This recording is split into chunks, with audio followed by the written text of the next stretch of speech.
ndagenda no kuri yanyu ndasenga mu izina rya Yesu Kristo wa Nazareti mpagaze mu butware bw'Imana mpagaze muri rezo w'Iteka Imana Mana avuze kumpaye imbaraga zo gutegeka ndategetse wanyu niwe zuka mu izina rya Yesu Kristo wa Nazareti ndagwagurukije mu izina rya Yesu Kristo inyo ndaho kuhaguruka irapfa burundu irapfa burundu irarangira ndavuga ntiyeyo ndabane no ndasekewe ndabane ibi ntabirimo ndongera kakabiri nsanga ahantu muri jaride igiti ubushishi buri kugitondagira ndavanga umwana kuko amaye gutwara bwo gutegeka ko nyone byaranze none ngiye gutegeka buno bushishi bupfe bwumagari bwose bwumagari niberi yarahamagaye umuriro ugatwika ingabo za hasi zazije kumufata nanjye nzi ahamagara umuriro w'Imana uzutwika ubushishi ndasenga no nkajya ashyiramo n'imbaraga kandi kunkumura n'izina rya Yesu Kristo mpagaze mu butware bw'Iteka Imana ndategetse wabushishiwe ndagutwise mu izina rya Yesu Kristo kandi njya narasimbuka cyane bwaki ahubwo bwa bushishi ahubwo zabaye ikiguri inshishi ibona zabaye nyinshi noneho kurushaho ariko burya bwari ubuyobe kwari ukuvangirwa kuko Kristo apfa ntabwo yapfiriye inyoni ntabwo yapfiriye ubushishi yapfiriye mwene muntu yapfiriye jewe n'abandi bose ni ukuri bwari ubuyobe n'urugendo rurerure kuko impamvu mvuze ako kantu abantu bagenda bakunda kuvuga ati kavuza nduri asengeye inyoni yanga kuzuka atarabatigenda gusengeye tiyanze kuzuka atarigendera buryo nkuru naho yavuye naho ngaho yavuye noneho rero umunsi umwe ndabyibuka numvaga ko bitazakunda nari ndi mu iteraniro nyobaye amateraniro ndabwiriza none basukuzana umwana warurwaye amaguru yiboshye gutya amaguru yabaye paralyse bisi igice cyarapfuye ndasenga rero mu muco barokora ukuntu bajya gusenga bagasinziriza impamvu basinziriza ni ukugira ngo hatagira ikibarangaza ariko hari igihe uba uhagaze imbere y'abantu ukibwira ko bose basinzirije ntabwo bose baba bahumirije njye rero nari mpumirije ndasenga noneho uko ndi gusenga nahumirije noneho ntabwo wa mwana nari muteruye ahubwo wamuzanye yaramufashe ndasenga muri kwa gusenga mpumirije kumbi Imana iri gukora ibitangaza wa mwana yahise imukiza amaguru ararambuka amaguru amaze kurambuka ndashidutse ngiye kumva numva mu iteraniro urusaku rwinshi cyane abadamu ndetse n'abandi bantu babonye ibibaye basohotse mu iteraniro barirukanka bavuza induru nanjye ndakanuye mbona amaguru ararambutse nanjye ngira ubwoba nabirukanse inyuma nanjye ndirukanka kuko n'ubwa mbere nari mbibonye nanjye ndirukanka ndahunga ibintu by'umugabo ntabwo bimenyerwa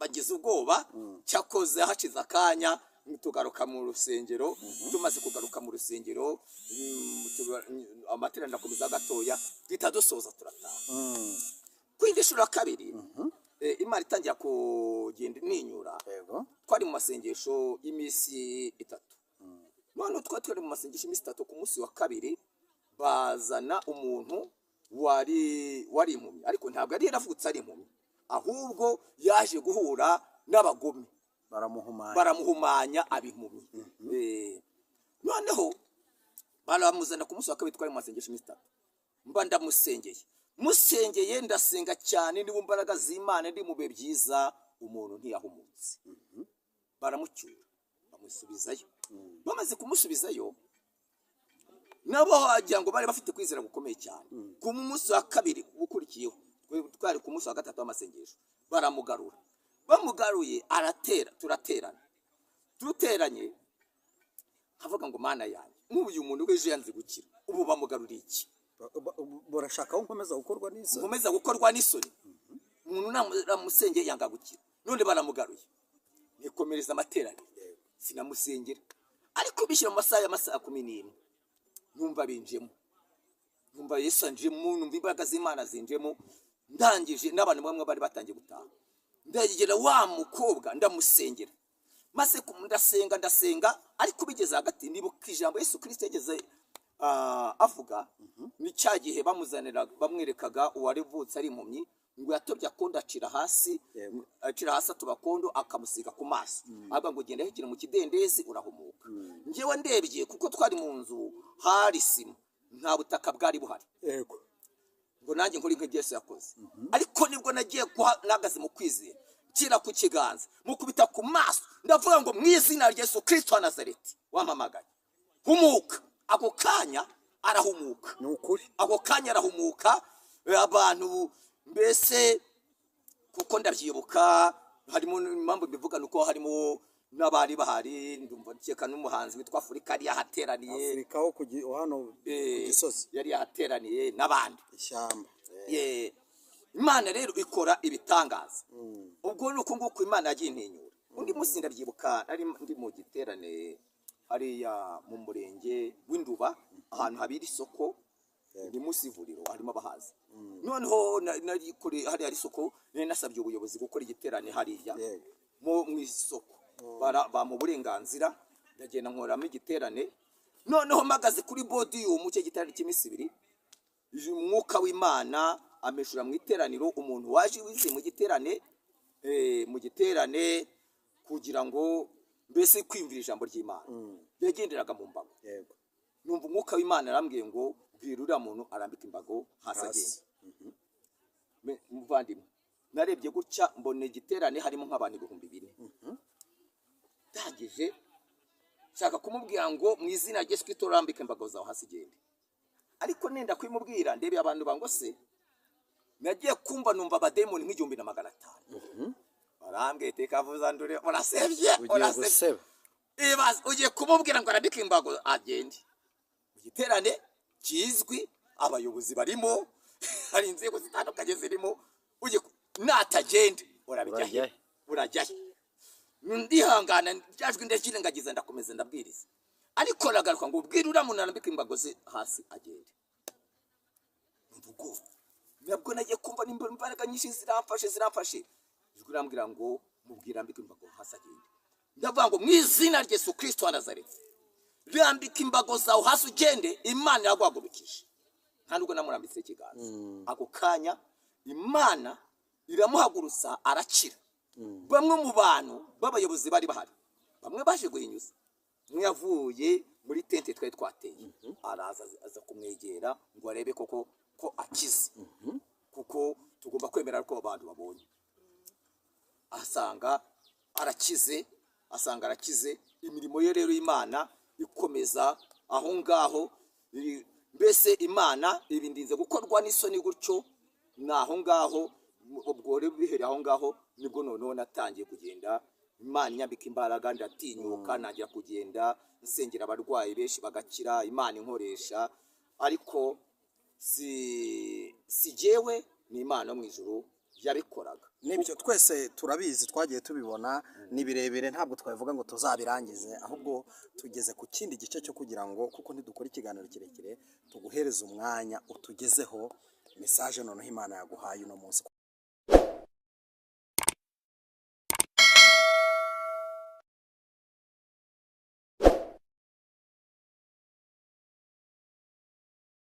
Imana umugisha Imana itanga ubane namwe mwese aho muherereye, abari mu gihugu cy'u Rwanda n'abari hanze y'u Rwanda, mwese nimugubwe neza kandi mugubwe neza cyane. Uyu munsi twagize umugisha wo kubana n'umukozi w'Imana, reka tumusohoze. Uraho neza? Yesu nashimwe cyane. Yesu nahimbazwa. Amakuru y'iminsi turashima Imana ishimwe. Baza kuganira ku byo nagiye nibonera n'amaso yanjye, ninza kurangiza ndaza kuguha umwanya utambutse message. Watubwiye ko ufite message ikomeye cyane washatse kugenera abantu badukurikira. Niyo mpamvu rero bukwiye no kubivuga bakamenya ko ntabwo uri umupastor gusa, ahubwo uri n'umuhanuzi. Ko Imana ishoje Paulo navuze ngo dushozwa byose na Kristo imbaraga. Uko Imana idushoboje dukorera Imana. Kavuza nduru ndaza kugaruka mbere yuko nguhereza umwanya, ndashaka kugira ngo tugirane ikiganiro gitoya. Nze kugaruka ku narakumvaga hano muri Kagugu, ahantu hose bavuga bati kwa Kavuza nduru abantu bajyayo barwaye ibisazi bagakira, abantu bakajyayo batagira gakondo bakayibona. Mu by'ukuri wagaragaye nk'umuntu wakoreshejwe ibitangaza byinshi. Ese utubwije ukuri, sibyo? Tubwize ukuri kugira ngo yenda n'abakunzi bacu nyine babimenye uko Imana yakoranaga nawe kera, n'uyu munsi muracyakorana. Ntabwo bimwe byegeze ari ukuntu byagiye bikunda kumbaho. Ndi nko gusengera abantu kwa kundi nda uri nko mwiteranira abantu barapfukamye. Yego. Noneho ko basengera ukagenda ubarambika ikiganza. Noneho ko ari benshi akaba igihe hari uwo wasimbuka utamurambitse ikiganza, ariko ahagaze mu kwizera. Yego. Noneho ndabyibuka rimwe nari ndi gutambuka ngenda ndabika abana ikiganza, umuntu umwe arandeba abona ndamusimbutse ahita nk'urukoko imbaraga ahita kwirambikaho nawe ahita kwirambikaho. Ariko kuko ariko kwizera kwe uwo ngo agomba guhita akira. Yego. Kuko urumva yabikoze yizeye. Nari ndambitse ikiganza abandi ndamusimbuka kuko abantu bari benshi, ahita nk'urukoko nawe ahita kwirambika mu mutwe. Yego. None hari ibindi. Rimwe nari ndi mu iteraniro ndi kugenda asengera abantu. Yego. Noneho bwari amasa bwari bwije. Uko bwari bwije noneho nza kubwira abantu ni noneho rero umuntu wese uri muri riteraniro urwaye arambika ikiganza cye aho arwaye. Yego. Mu kwizera arakira. Ndasenga. Yego. Ariko ngeze hagati umukecuru abarasakuje kuko ataranyuzwe. Yego. Arangije ati riko pastor ngenda kubaza. Navuye iwacu ku Kibuye ikiganza cyanjye sinabanaga nacyo. yaba cyangizaga mba nakikoreje iwacu ku Kibuye. Naje rero ariwo shaka kusengera. Numva ndasinzwe. Ndavuga nipfuka amahaga usengere kandi mu kwizera kuko ariko kwizera kwe yahise akira.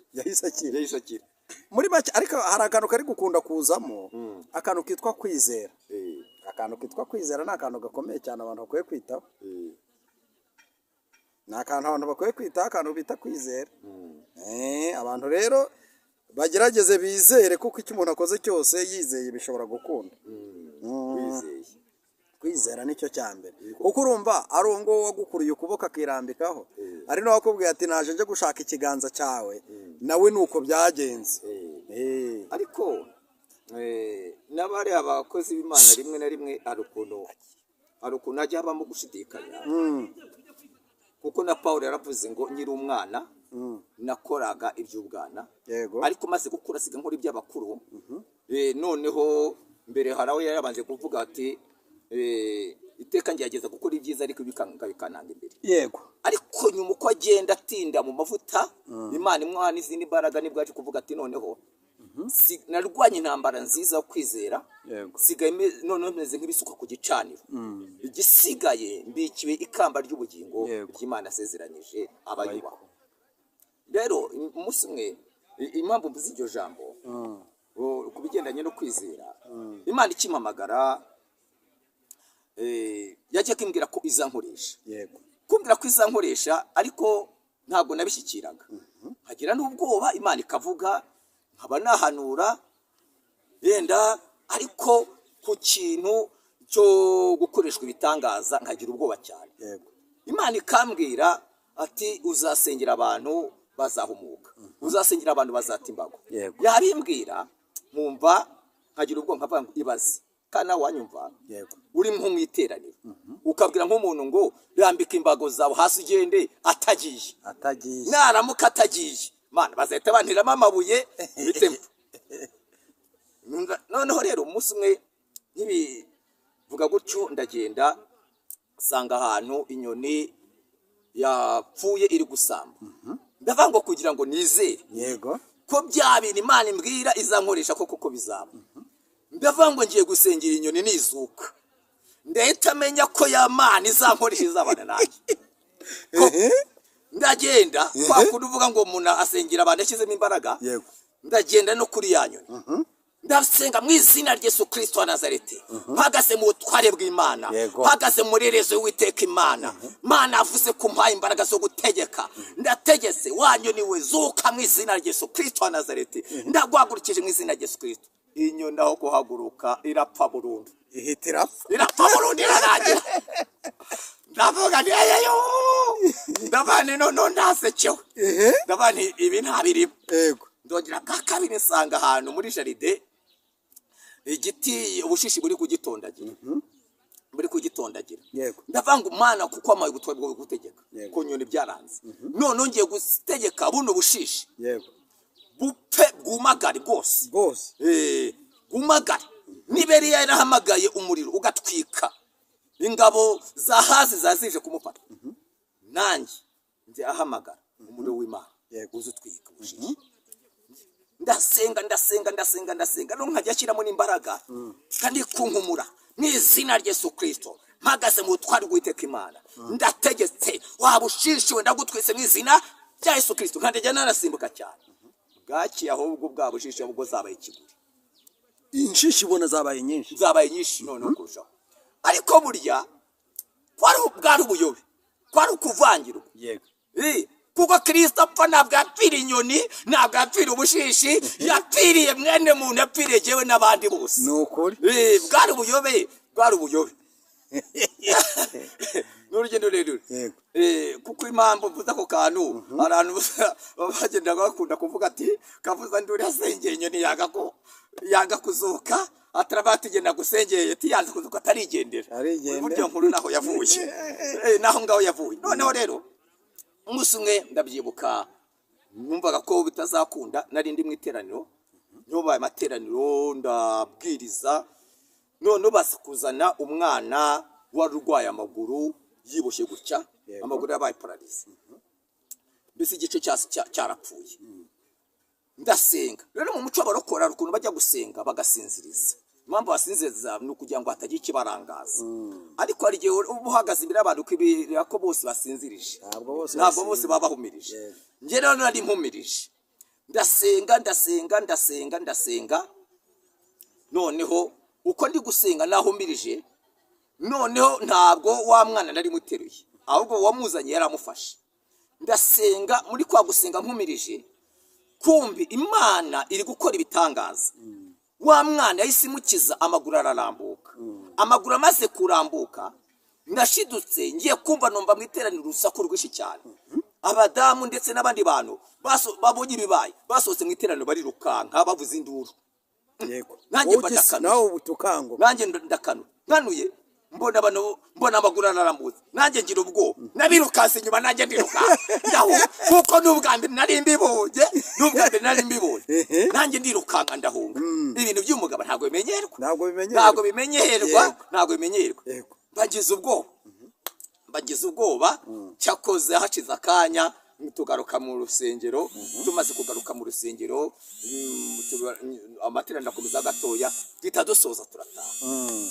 Kwindi shura kabiri, Imana itangira kugenda ninyura. Twari mu masengesho y'imisi 3. None twari mu masengesho y'imisi 3, ku munsi wa kabiri bazana umuntu wari impumyi, ariko ntabwo yari yaravutse ari impumyi, ahubwo yaje guhura n'abagome baramuhumanya abimpumyi. Noneho baramuzana ku munsi wa kabiri, twari mu masengesho y'imisi 3. Mba musengeye ndasenga cyane, ndi mu mbaraga z'Imana, ndi mu bihe byiza. Umuntu ntiyahumutse, baramucyura bamusubizayo. Bamaze kumusubizayo, nabo wagira ngo bari bafite kwizera gukomeye cyane.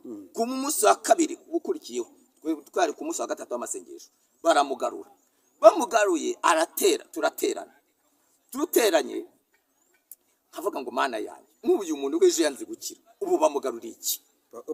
Barashaka ko nkomeza gukorwa n'isoni.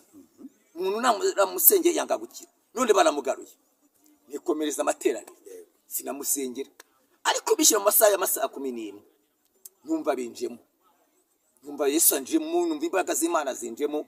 Ndangije n'abantu bamwe bari batangiye gutaha, ndagera wa mukobwa ndamusengera, maze ndasenga. Ariko bigeze hagati, nibuka ijambo Yesu Kristo yageze avuga ni cya gihe bamwerekaga uwarivutse ari impumyi ngo yatobye akondo acira hasi atubakondo akamusiga ku maso avuga ngo genda hekera mu kidendezi urahumuka. Njyewe ndebye kuko twari mu nzu hari sima nta butaka bwari buhari, yego, ngo nanjye nkora inka Yesu yakoze. Ariko nibwo nagiye nagaze mu kwizera nshyira ku kiganza mukubita ku maso ndavuga ngo mu izina rya Yesu Kristo wa Nazareti wampamagaye humuka. Ako kanya arahumuka, ni ukuri, ako kanya arahumuka.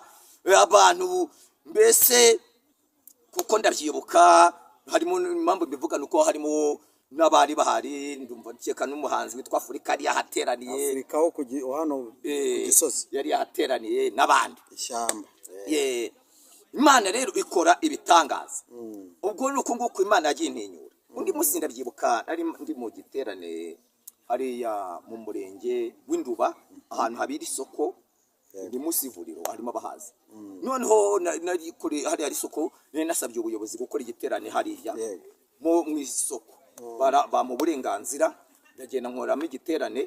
Noneho mpagaze kuri podium cyo giterane cy'iminsi ibiri, umwuka w'Imana ameshura mu iteraniro umuntu waje wize mu giterane kugira ngo mbese kwimvira ijambo ry'Imana. Yagenderaga mu mbago, yego, numva umwuka w'Imana arambwiye ngo bwira uriya muntu arambika imbago hasi agenda. Muvandimwe narebye gutya mbone igiterane harimo nk'abantu 4,000. Ndangije shaka kumubwira ngo mu izina rya Yesu Kristo arambika imbago zawe hasi gende. Ariko nenda kwimubwira ndebe abantu bango se nagiye kumva numva abademoni nk'igihumbi500. Barambwiye tekavuza ndure urasebye. Ugiye kumubwira ngo arambike imbago agende. Igiterane kizwi abayobozi barimo hari inzego zitandukanye zirimo, ugiye natagende urajyahe. Ndihangana ryajwe ndajirengagiza ndakomeza ndabwiriza. Ariko nagaruka ngo ubwira uriya muntu arambika imbago ze hasi agende. Mvugo nabwo nagiye kumva imbaraga nyinshi ziramfashe. Ijwi rambwira ngo mubwira ambika imbago hasi agende. Ndavuga ngo mu izina rya Yesu Kristo wa Nazareti rambika imbago zawe hasi ugende. Imana yagwagurukije nta nubwo namurambitse ikiganza. Ako kanya Imana iramuhagurutsa arakira. Bamwe mu bantu b'abayobozi bari bahari, bamwe baje guhinyuza, umwe yavuye muri tente twari twateye araza aza kumwegera ngo arebe koko ko akize, kuko tugomba kwemera ko abantu babonye. Asanga arakize. Imirimo ye rero Imana ikomeza aho ngaho.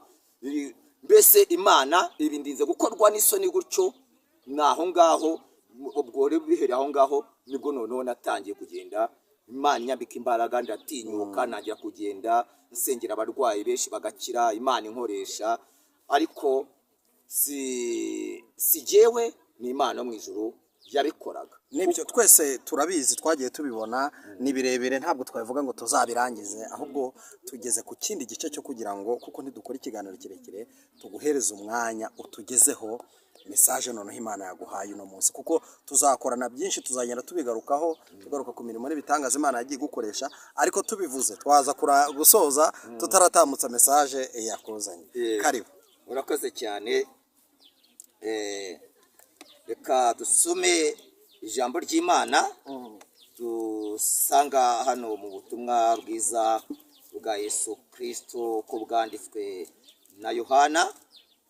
Turasoma ibice byaho 11 ndetse n'umurongo waho wa 25. Aravuga ngo Yesu aramubwira ati nijye kuzuka n'ubugingo, unyizera naho yaba yarapfuye azabaho. Izina ry'Imana bw'icubahiro. Iri ni ijambo ry'Uwiteka Imana.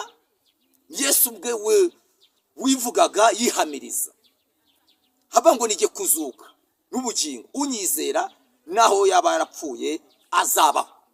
Message nzanye nuko Imana ije kuvana abantu mu rwobo bamazemo igihe kinini. Mu rwobo bamazemo igihe kinini. N'Imana ije ivana abantu mu rwobo, n'Imana ije ikora imirimo n'ibitangaza. Nari natangiye ndi kuvuga ku mirimo y'Imana ku mbaraga z'Imana, uburyo Imana ibohora, uburyo Imana igira neza, uburyo Imana ikora imirimo n'ibitangaza. Izina ry'Imana yacu nirihabwe icyubahiro. Kuko Yesu Kristo aje yakoreye mu mbaraga. Kristo aje yakoreye mu mbaraga. Ubundi mu isezerano ribanza rya kera Yesu yakoreraga mu gihe nako Imana yakoreraga mu bimenyetso. Yakoreraga mu bimenyetso. Igihe cya Mose Imana yamwigaragarije mu nkoni ageze ku nyanja itukura, nibwo arambuye inkoni hejuru y'inyanja, inyanja yasaduka barambuka.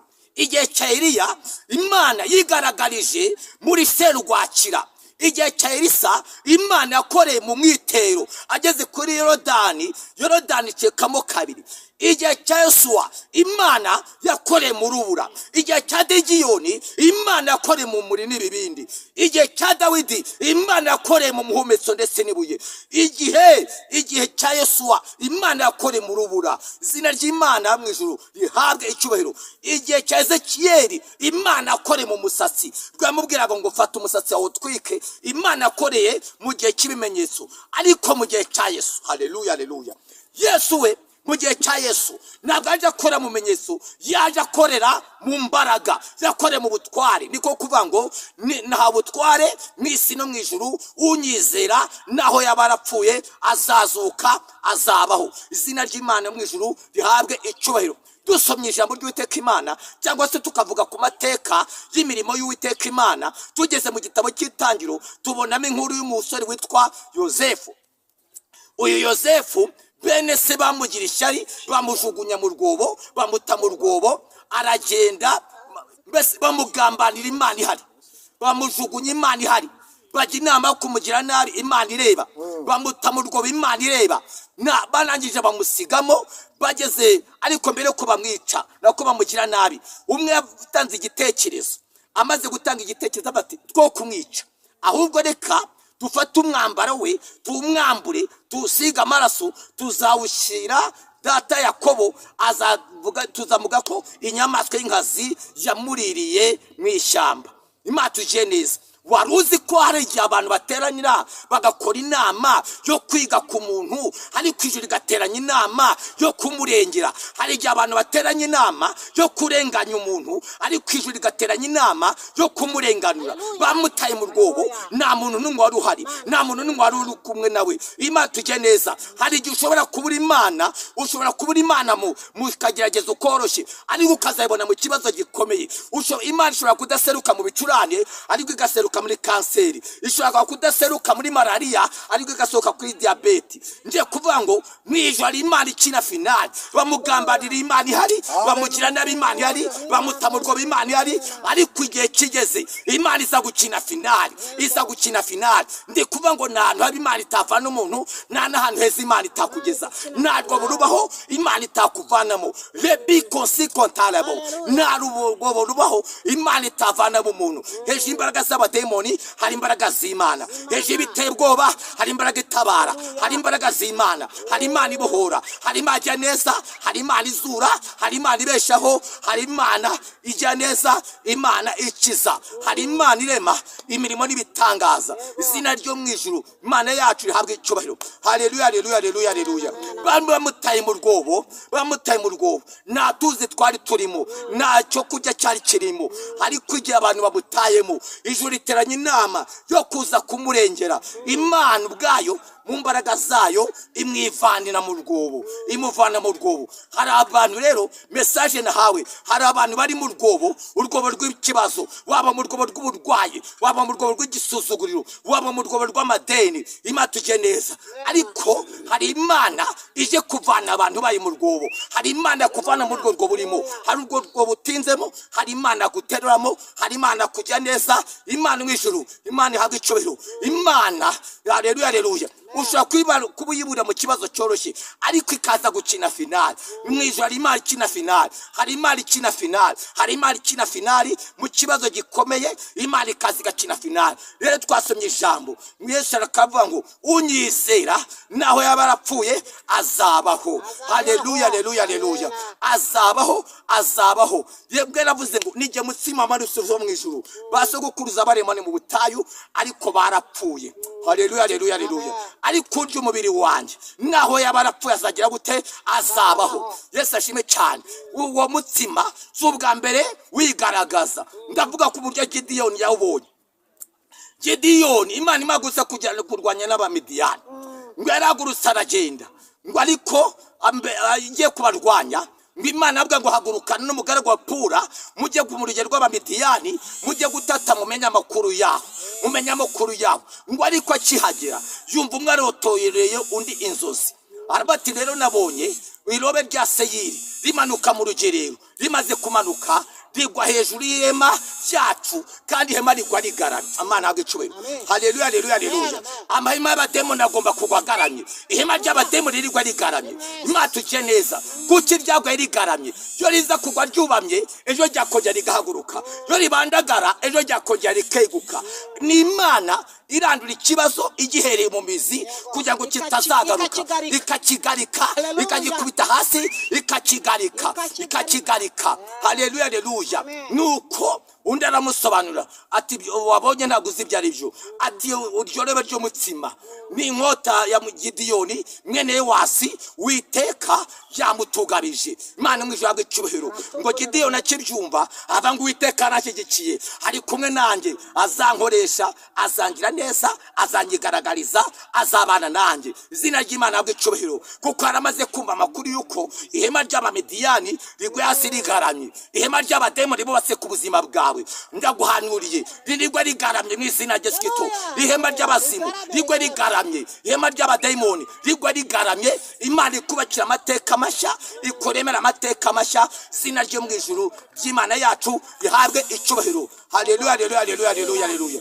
Tugiye gusenga Imana, ngiye gusenga Imana. Ndavugana nawe wa mumama we umaranye igihe kinini. Haleluya. Ikibazo cy'uburwayi bukomeye mu nda, ndakubwira ngo urwo n'urwo butihamagariye, ariko Bibiliya ivuga ngo iki? Igiti cyose data adateye kizarandurwa. Ubwo burwayi ni buraduke mu izina rya Yesu Kristo Nazareti. Ndavugana nawe Imana yakubakiye urugo, ariko Satani arazatezamo akavuyo, uhora mu manza zitarangira. Yewe niyo ugiye kuburana iteka uratsindwa. Ndakubwira ngo hari Imana ije gukurengera ikakuvana mu rwo butinzemo. Ndavugana nawe umaranye igihe kinini burwayi, hari Imana yakuvana mu rwo rwobo. Haleluya, haleluya, haleluya. Kristo uko ararejo ni umunsi niko ari, ntabwo ahinduka. Uko ararejo ni umunsi niko ari. Izina ry'Imana mu ijuru habwe icyubahiro. Haleluya, haleluya, haleluya. Abantu benshi ndavugana n'abantu bamaze igihe kirekire mu rwobo rw'ikigeragezo, urwobo rw'abadayimoni, urwobo rw'uburwayi, urwobo mutishyizemo, mwashyizwemo na Satani. Hari Imana ije kubavana mu rwobo. Bibiliya tubwiye ngo iki? Umwizera naho yaba arapfuye azongera abeho. Bibiliya tubwira nanone ngo mwagira kwizera kungana n'akabuto ka sinapi, mwategeka umusozi ukimuka. Umusozi Bibiliya ivuga Sogo Karisimbi, umusozi muremure mu Rwanda. Wawe kwimuka nguze hejuru mo Kigali cyangwa ujye hejuru ya Sabyinyo, oya, ni umusozi w'ikibazo, ni umusozi w'ikigeragezo, ni umusozi w'ikigeragezo. Imana tugendeza, Imana ikukure kuri umusozi, Imana uvaneho. Izina ry'Imana mu ijuru rihabwe icyubahiro. Ngo umwizera nawe yaba arapfuye azazuka. Imana tugendeza, kandi nawe nureba urasanga ari byinshi byagiye bipfa ku buzima bwawe, byagejeje byose byagiye bipfa, ariko uyu munsi none ni wakira impinduka. Imana izura ibya byapfuye, Imana ikugeneza, Imana ikuremera ubuzima, izura ubukwe bwapfuye, iguhindura amateka, iguhagurutse, igushyigikire, ikuvane ku irembo rya ntibishoboka, igushyire ku irembo rya birashoboka. Ndagusabye amasaha ziburiye umuyoboro wo kwizera, ngiye gusengana nawe, ziburiye umuyoboro wo kwizera, kuko hari Imana ikora. Ziburiye umuyoboro wo kwizera, hanyuma aje kuvana abantu maye mu rwobo. Ziburiye umuyoboro wo kwizera, ugiye kubona gukora kw'Imana. Ziburiye umuyoboro wo kwizera, Uwiteka aje gukora imirimo n'ibitangaza. Reka ngusengera Imana, reka dusenge Imana. Mana mu izina rya Yesu Kristo Nazareti, uri data wa twese, mwiza witwiteka imana ntabwo hinduka uri imana nziza imajya n'izimasha byose data mu izina rya Yesu Kristo Nazareti irobe mw'Imana yera abamidiyani bararibonye rimanuka mu rugerero ngo maze ihema ry'abamidiyani gikubita hasi rigaramye reka aya mahema y'abademoni bubatse ku buzima bwa benshi ntabwo hasi kandi agaramye mu izina rya Yesu Kristo Nazareti mana yera imajya n'izimasha byose unge yuko abantu benshi bari mu burwobo rw'ibibazo uje kubavana mu rwobo ukabaremera amateka mashya ukari mu buzima bushya ugendera amateka ukigaragaza gukora imana ngushime ko mbonye ukijije ngushime ko mbonye ubohoye ngushime ko mbonye uhagurukije ngushime ko mbonye uremye amateka mashya shirwa hejuru kuko uri imana amahoro urakoze turagushimiye uri uwiteka ni mu izina rya Yesu misabye amen. Nimero yawe ya telefone kugira ngo wakwifuza gusengana nawe bayakubona mu buryo bworoheje. Urakoze cyane. Nimero yanjye ya telefoni ni 0788 66 47 20 ndayisubiramo 0788 66 47 20. Urakoze cyane, Imana amahoro iguhereza umugisha naho ubutaha. Shalom. Amen.